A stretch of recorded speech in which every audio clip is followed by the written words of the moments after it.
ওম অখণ্ড সংহিতা বা অখণ্ড মণ্ডলেশ্বর শ্রী শ্রীমৎ স্বামী স্বরূপানন্দ পরমহংসদেবের উপদেশ বাণী ত্রয়োবিংশ খণ্ড হইতে পাঠ।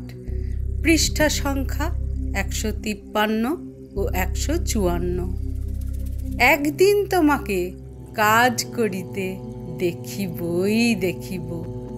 ময়মনসিংহ জেলান্তর্গত ধুরমুট নিবাসী জনৈক পত্রলেখকের পত্রের উত্তরে শ্রী শ্রী বাবামণি লিখিলেন, কতকগুলি লোক আছে যাহারা স্বভাবে হয়তো সৎ ও আচরণে মধুর, কিন্তু কাজ করিবে না, অর্থাৎ তাহাদের দ্বারা কোনো কাজ করাইয়া নিতে পারিবে না।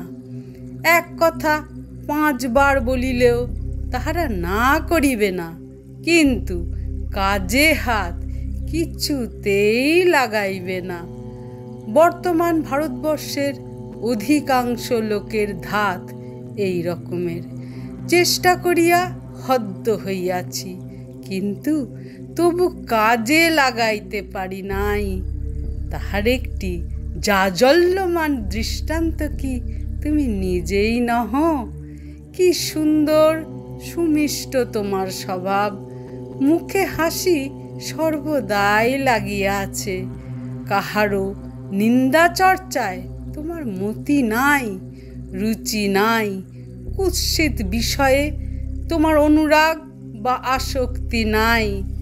কত রকমে তুমি একটি লোভনীয়, দর্শনীয়, আদরণীয় মানুষ, কিন্তু কাজ করিবে না। বলো, ইহা কি এক জ্বালাকর ব্যাপার নহে?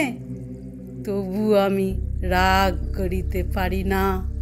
প্রত্যাশায় শুধু বসিয়া থাকি যে আমার পরমায়ু সুদীর্ঘ হইলে একদিন না একদিন তোমাকে কাজ করিতে দেখিবই দেখিব।